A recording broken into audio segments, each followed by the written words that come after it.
Trans India media and entertainment private limited Prabhudeva நடிக்கும் ஜாலியோ gymkhana November 22 முதல் தனிப்படை அமைத்து நடிகை கஸ்தூரியை கைது செய்தது பழிவாங்கும் நடவடிக்கை என்று நாம் தமிழர் கட்சியின் ஒருங்கிணைப்பாளர் சீமான் தெரிவித்துள்ளார்.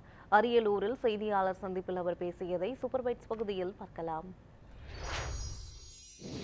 அதில் ஒன்றும் இல்லை, இதில் காயம்படுறதுக்கு வேதனைப்படுறதுக்கு ஒன்றும் இல்லையே. ஒரு திட்டமிட்டு வேணும்னே ஒரு பழிவாங்கணும்னு நினைக்கிறாங்க, அதுக்கு செய்கிறாங்க. இப்போ அவங்க பேசுனதில் காயம்பட்டதை அவங்க சொல்கிறாங்க.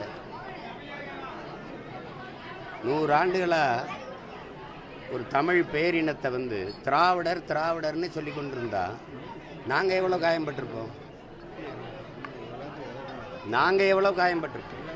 என்னுடைய அடையாளத்தை மறைச்சி எனக்கு என் இனத்திற்கு வேற பேர் வைக்க நீங்கள்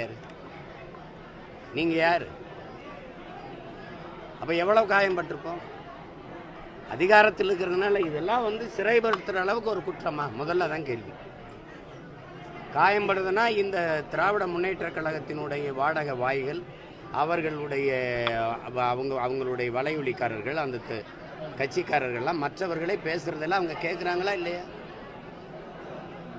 ஒவ்வொருத்தரையும் ஒரு கருத்தியலாக சண்டை போடுறது வேற, அரசியலாக மோதுறது வேற, எதிர்கருத்து வைக்கிறது வேற. தனிப்பட்ட முறையில் விமர்சனங்கள், குடும்பங்களை பற்றி பேசுறது, தாய் தந்தையரை பேசுறது, பிறப்பை இழிவாக பேசுறது, அதெல்லாம் இருக்கே. அதுக்கெல்லாம் என்ன நடவடிக்கை எடுத்திருக்கீங்க? வழக்கு கொடுக்க வந்தால் வழக்காவது எடுக்கிறீங்களா? அவசரமாக போய் இவ்வளவு தனிப்படை போய் விரைந்து கைது பண்ணி உள்ள சிறைப்படுத்துகிற அளவுக்கு ஒரு பெரிய குற்றமா என்ன? சரி, பேசுனாங்க, தப்பு, அதுக்கு தவறு. நான் பேசிட்டதுக்கு காயப்பட்டிருந்தா நான் வருந்துறேன்னு சொன்னதுக்கு பிறகு விட வேண்டியதானே?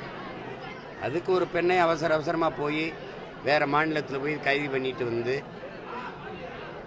சிறைப்படுத்துகிற அளவுக்கு அது ஒரு பெரிய குற்றம்.